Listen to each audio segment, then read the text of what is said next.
Hi, today is Thursday. I believe it's December. Actually, I'm not sure what day it is. I think it's maybe the 9th? I'm not even sure. It's 1:59 a.m. I'm here to talk to you today about topics that relate to how authority or how we relate and communicate and are bound to and are often destroyed by our relationship with authority in general and specifically with falsified authorities. A false authority is one-sided in every case.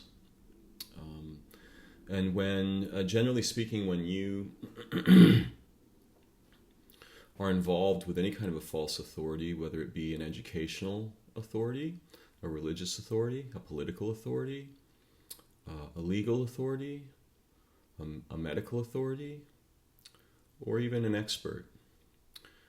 What you most often have is a very one-sided, non-relational situation where you're essentially being dominated and fleeced, and often killed or badly violated in a way that is cruel, inhuman, unintelligent, and basically just wrong.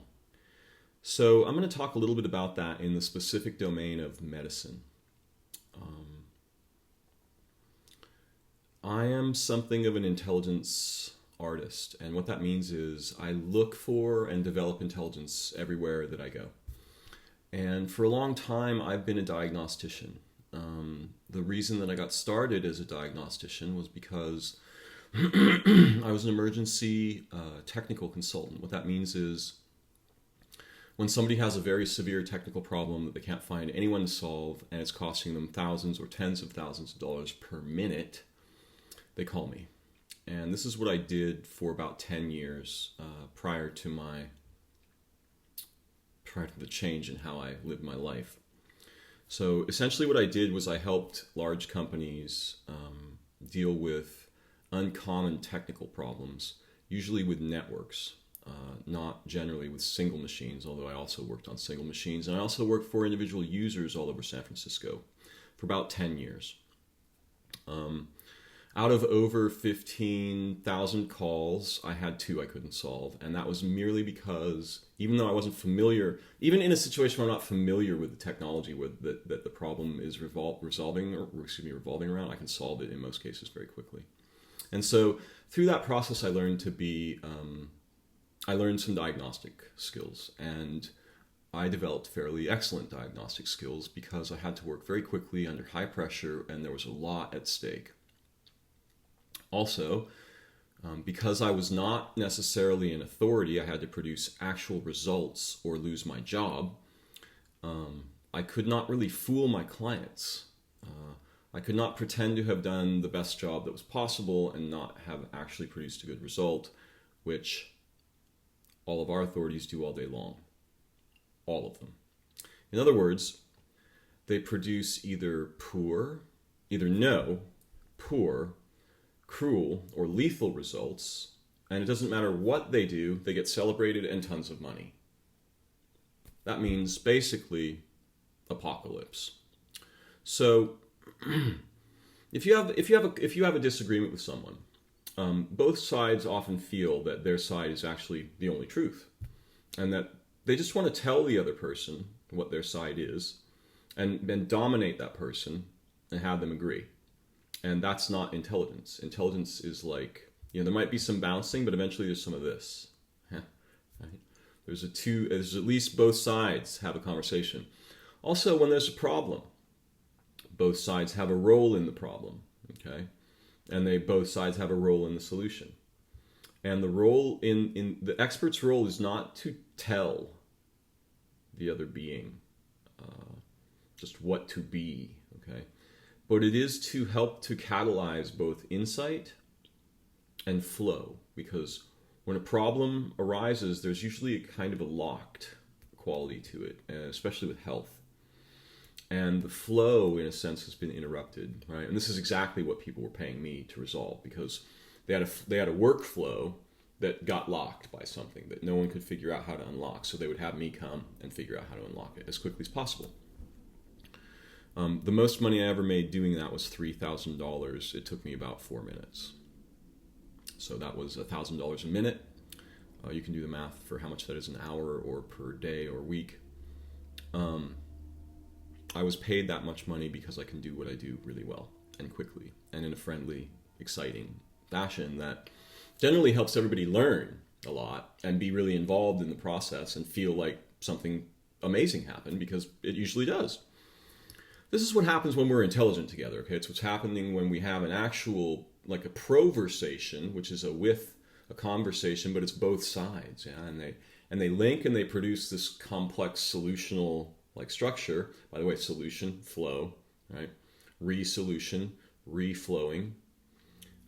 So what I want to talk about specifically is medicine, because in my own life, I've been nearly destroyed by it. And my recent experiences with medical doctors are so ridiculously absurd that if I were, that really we're just doing it wrong. And I don't mean like kind of wrong. We're doing it completely wrong. Let me explain.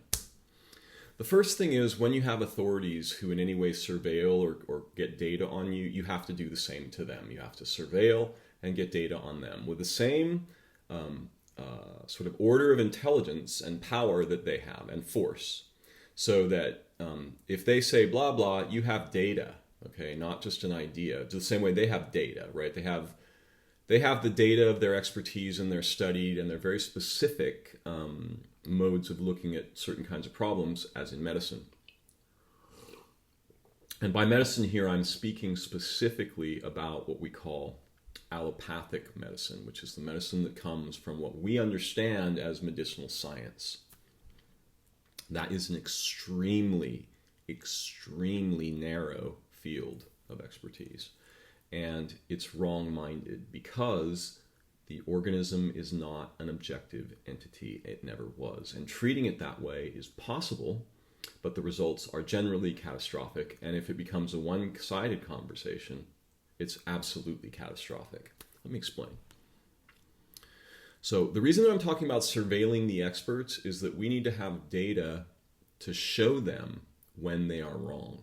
Let me explain what's not happening in our medical system on a superficial level, and then I'll show what's not happening on a deeper level. What's not happening on a superficial level is any kind of conversation. When people go into the hospital or to see a doctor, they are told what to do. That's it. And ordinarily speaking, the way they are told is as if they were an object. They do a few tests, they get a little data, they throw drugs at you. If it doesn't work or kills you, too bad. And not only that, there's no efficacy tracking. None. In other words, no one is really testing or publishing the results of treatment. If they are, it's published only for insurance companies and for medical professionals. We see none of that. Therefore, we can't tell if the doctors are succeeding, failing, or what. We don't know what happens in our hospitals. What we do know is that it's probably the single most dangerous place for you to ever go. Unless you're going there for a very brief stay for a very simple reason, or you're just going there for like an emergency room visit, you're in real, real danger there. And there's lots of reasons why. One of the reasons why, which I discovered 15 years ago, medical science would not listen to me at all, is that we have a microbiome, which is a complex planet-like, it's as complex as the planet, okay? We have a complex ecosystem of organisms in our bodies, actually not in our bodies, comprising our bodies. Let me explain a little bit about that. We are, in a sense, like the tree of evolution of life on Earth. So we come up to a point, kind of like this. What's down here at the bottom? Funguses. What's up the next level? Viruses. What's up the next level? Bacteria. The next level at the top? Animal cells. And the animal cells, there's one more level, which is organs. And those are complex, basically animals inside us. Your bones are an animal. Your blood, an animal. Your tongue, that thing. Look at that. Almost every animal on Earth has one of these. It's an animal.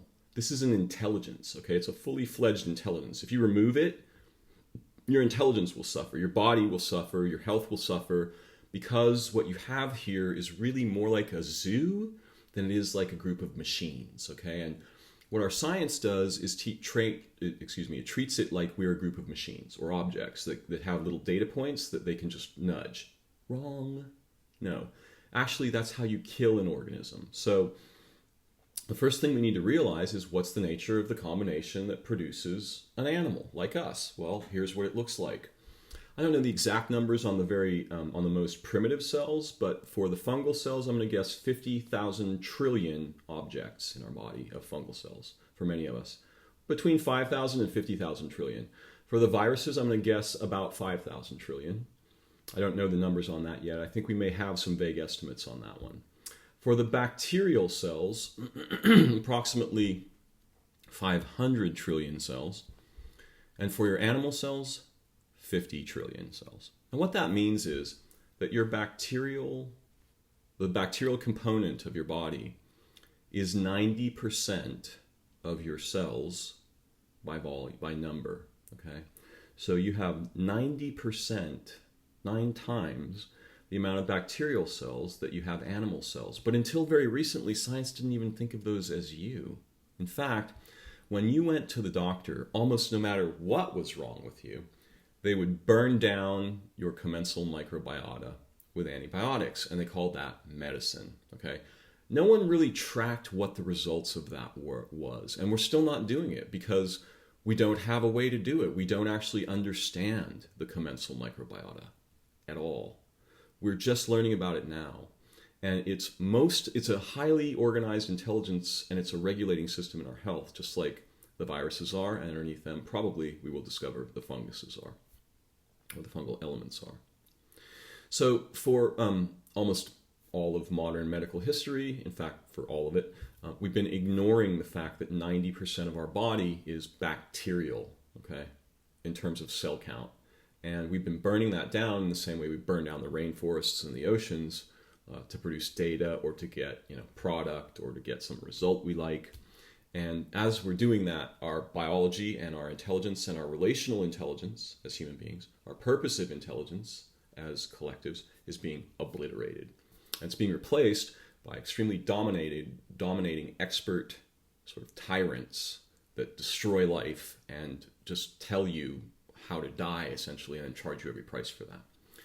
Now, this doesn't mean that you can't get a medical solution from allopathic medicine. What it does mean is that the experts there are not experts. They're idiots, actually. And an idiot is someone who lives in a world of their own and goes around telling other beings. They're not connected to the world. They're not relating at all. They're just telling other beings very ignorant things about what they are, what they should do, what they must do, blah, blah, blah, blah, blah, blah.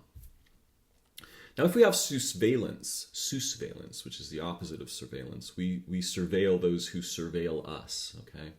Which is something the author David Brin, someone I'm very fond of, but who's also extremely conservative, is on about a lot. I'd like to encourage you to look into his writings on sousveillance, because sousveillance is a crucial aspect of human intelligence, and it's actually what's missing from the internet. We're not getting the intelligence we're producing on the internet. Those expert tyrants like Google, Facebook, Twitter, they're just fleecing whole new modes of intelligence from our behavior, which we see none of, right? So these are actually a new form of tyrannical collective that basically just fleeces us of new forms of intelligence that we could produce and share with each other and benefit from wildly, and then sells us little tiny pieces of that back. When you go to see a doctor, this is not a person equipped to diagnose a living being. This is a person equipped to diagnose a mechanical situation in general. I have watched them kill my friends and family outright, just kill them and call it treatment. In my own case, which I'm not going to discuss, I can't even get any kind of reasonable medical attention, advice, etc., because the doctors in general and the system in general, the system that they are part of, is tyrannical. It is itself a disease. It's ripping the planet apart. It's ripping our cultures apart. And we're being basically charged to be violated. And we're being charged extreme amounts of money. Just a simple example, I recently paid almost $2,000 for a simple blood test to have my blood pressure checked and to have a doctor treat me like an idiot for 2 hours. And there was no treatment. There was no diagnosis. There was no analysis of the health issues that I have.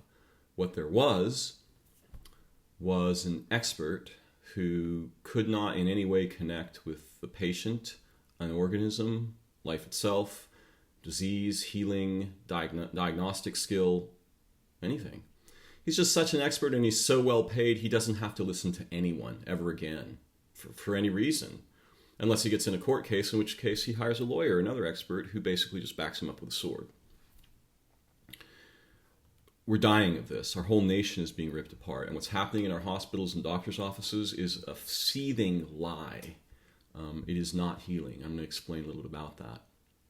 As a diagnostician, what I discovered during helping people with, during my work helping them with computer issues, was that many of the issues that arose were actually emotional issues. They had an emotional component, even in computer users. In health, this is vastly more true. Okay, so when we have a health problem, we are actually signaling about at least two things. The first is the ecological environment, the context that we are immersed in. What is the nature of these contexts? And this is completely ignored by medicine.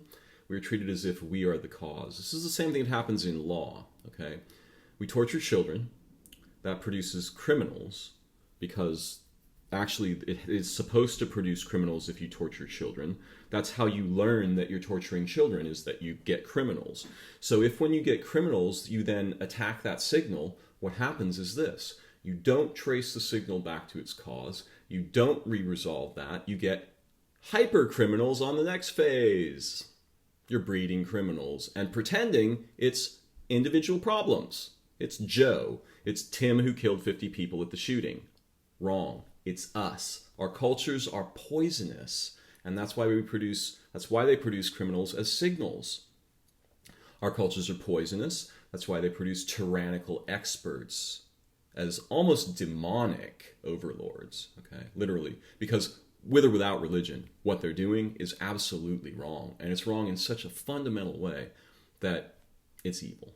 It's the opposite of being alive. Right? It's just the reverse. It's the reverse of live. In order to understand and do something about this, in order to have a positive road that we can choose together to go forward into, the first thing we need is some information on what the problems are based on. And then the second thing we need is the agreement to learn and grow and explore this together, both with the experts and, together as their subjects. I don't even know what they think of us as. I guess they think of us as patience. Well, we sure need a lot of patience these days to deal with people this ignorantly proud of their bizarre status above us. So, the first thing I want to mention about illness is this. In studying various relational technologies, one of these is very badly misconceived as hypnosis. And I don't really believe in hypnosis at all. I think we don't understand what relation is. We don't understand much about what intelligence is. And hypnosis is actually another form of intelligence. It's not a trick. Our mind, we use trance all the time. Hypnosis is a way of entering another form of intelligence. And in studying trance and all of the different phenomena that can be catalyzed and can be observed in trance, I began to realize that illness was deeply, deeply a problem based on human relation and also emotions, and not just in the individual, but in their relational contexts, in their families, in their social groups, and in their relationships with various collectives, which almost all of our collectives are false, and they're dominating, authoritative, false collectives, even the ones that pretend to be for us, even our subcultures that we sort of join as hobbies or fans are very, very toxic, and they crush us down. They don't give us roles. So part of the problem with illness is simply that we are not relating with one another or our environment. And we get sick because we don't relate with our food sources directly, which is absolutely crucial. If we don't get the bacterial symbionts that we need to deal with those food sources adequately. We also don't get the bacterial symbionts we need to avoid things like allergies and what I would call immune dysfunction or autoimmune dysfunction, where aspects of your immune system, which are a relational intelligence, misfunction wildly because they have been misinformed about the nature of the context we live in by the way we live in the context. This creates disease. It has to create disease. If it didn't, we would die because we wouldn't be able to see the problem. We wouldn't be able to take the disease and trace it back to its sources in our relationships and environment, fix those, and then, we would, that's the way you resolve the problem. Now, of course, you do have to cure this too, or you have to help the person with the problem in the immediate moment. But the way that you do that best is by tracing it back to sources, not by throwing bullets at it, which kill the person and their other organs and do way more harm than good. The first rule of medicine is do no further harm. We have ignored this rule completely. And the first rule really should be understand the nature of intimacy. Let me explain why. A person who is ill has a role that we're ignoring. We pretend that they are suffering from bad luck, or that they've maybe done something wrong, made a mistake. And this is well understood in the psyche of the person who's sick, but they may not be able to say it. Now, a long time ago, what used to happen before there was any kind of allopathic medicine was that someone would get sick in a community. Okay, so this is a situation like this, where this could be many more than 5 people, and this is what holds them all together, and it's real. It's a matter of absolutely shared mutual concern and complete agreement among all these members. Yeah, and this would be the leader, by the way, or the sort of the star of the little solar system.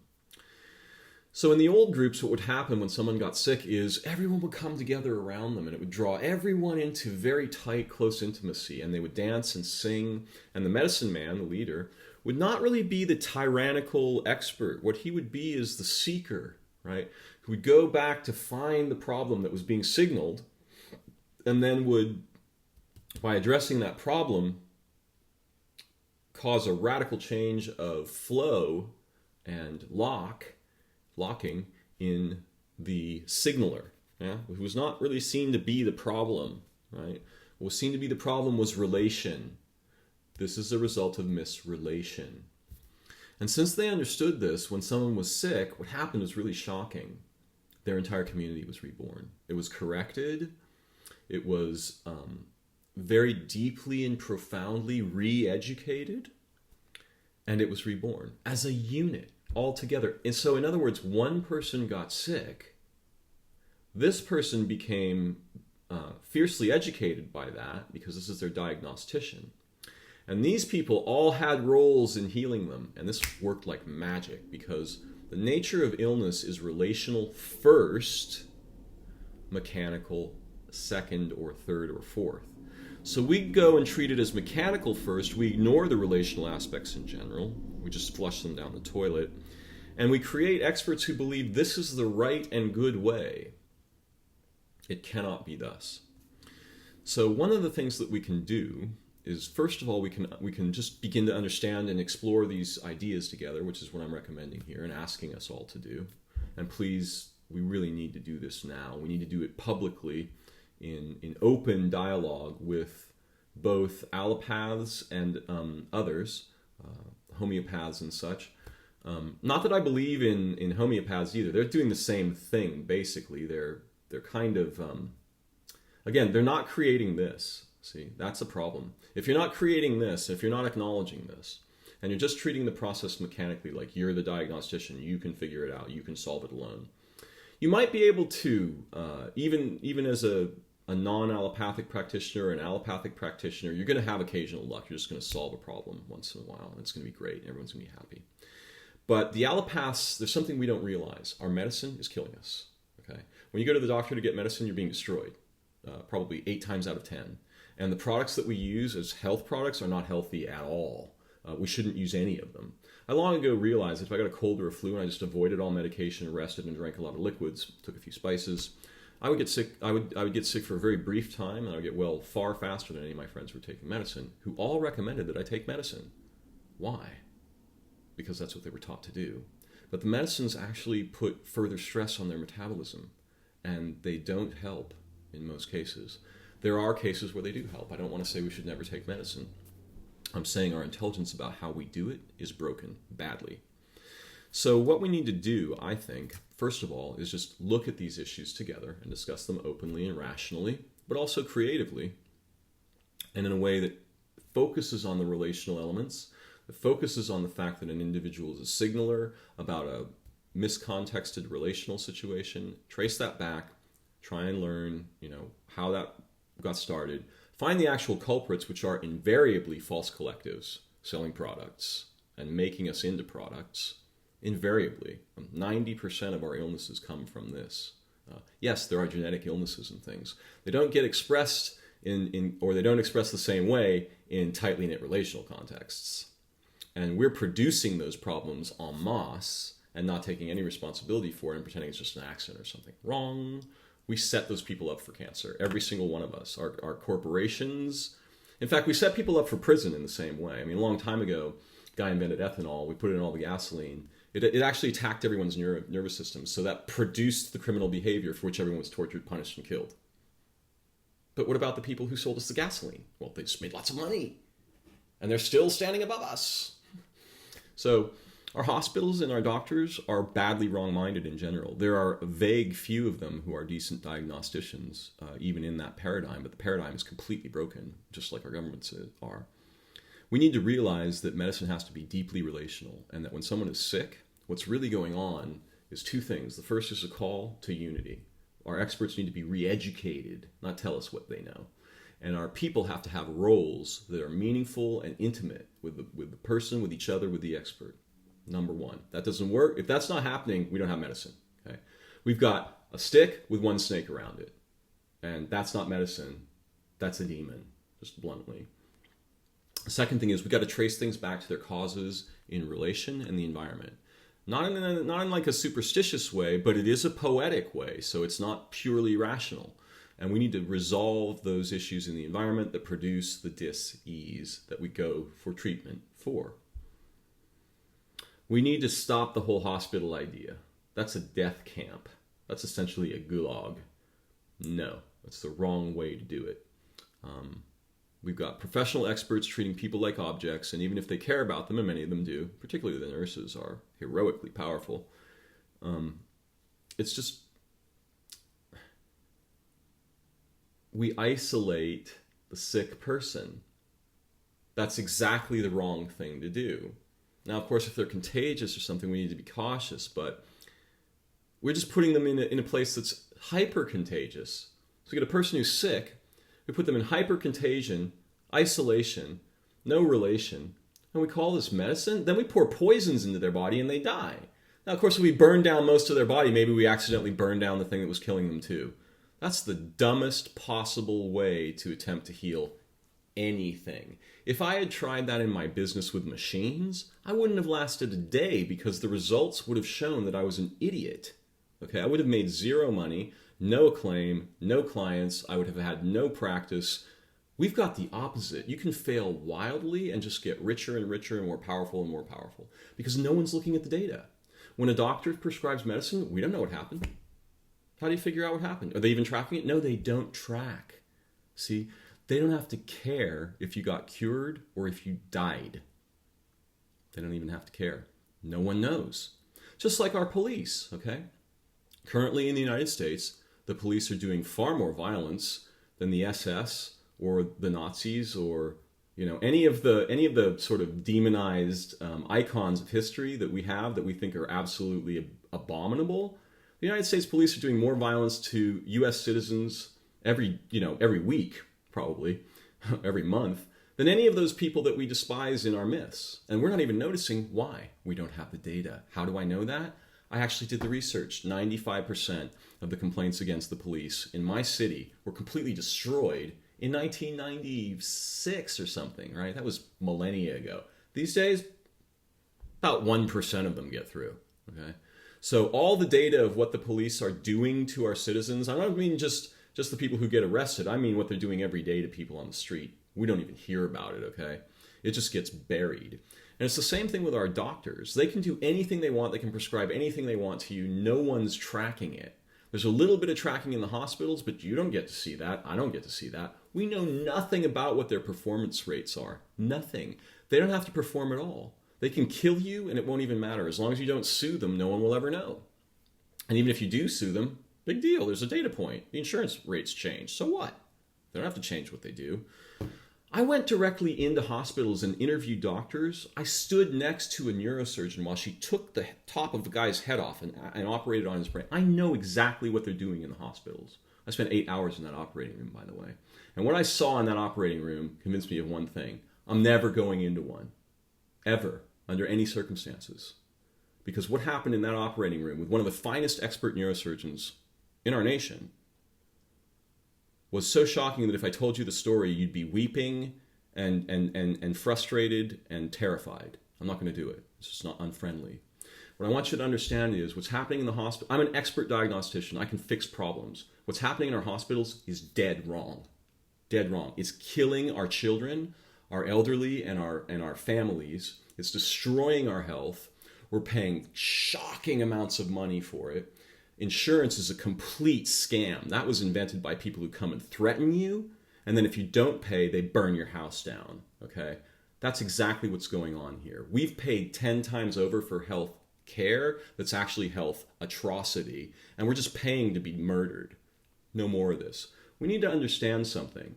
Our collectives have to be real collectives. They have to be based on things like us. This is a model of my own body, okay? First, I am one, but I am connected to all other beings. Then I have separate sort of elements, but they're not really separate, are they? And then I exist in a family like this, or I don't exist. See, we got sold the opposite idea, that you're a broken off individual thing. And when you're a patient, you're a broken off individual thing. They isolate you. It's a lie. You can't live that way. You can't survive that way. Your chances of healing in that environment are so slim that I don't even understand how anyone could think that was medicine. Another thing I want you to know is that when I was a young man, I worked in a hospital all the time for a year and a half for, 3 nights a week, 4 hours a night I spent in the intensive care unit with people who needed someone to just be with them. Yeah? They called me a hospital chaplain. It was not a religious position. I was just there to be a sort of an ally and an advocate who was unknown to the person, a stranger, who could really just be with them and listen or talk or whatever they wanted to do. So I would just come by and say, hey, how are you doing this evening? Would you like someone to talk to? And of course I was very young. I was well dressed and everything. And I learned more during that experience than I think I may have learned in any other simple experience like that in my life. Watching what happened in the hospitals was terrifying. It's wrong. We need to do something about it. All of our collectives are false, okay? Our educational collectives, our legal collectives, everything, our defense collectives, it's all false collectives. We're producing false people, false intelligence. Our roles are falsified, and thus we have to take roles that are against our humanity, against our organism, against our ecology, against our relationality, which is the basis of our humanity, and fundamentally against our unity. This has to stop here. Together, with and for each other, the history of life on Earth, our future, and the promise of human intelligence, care, and wonder. That's my invitation, and that is an invitation to health. I hope that you'll join me. Bye-bye for now. And thanks. We learned together.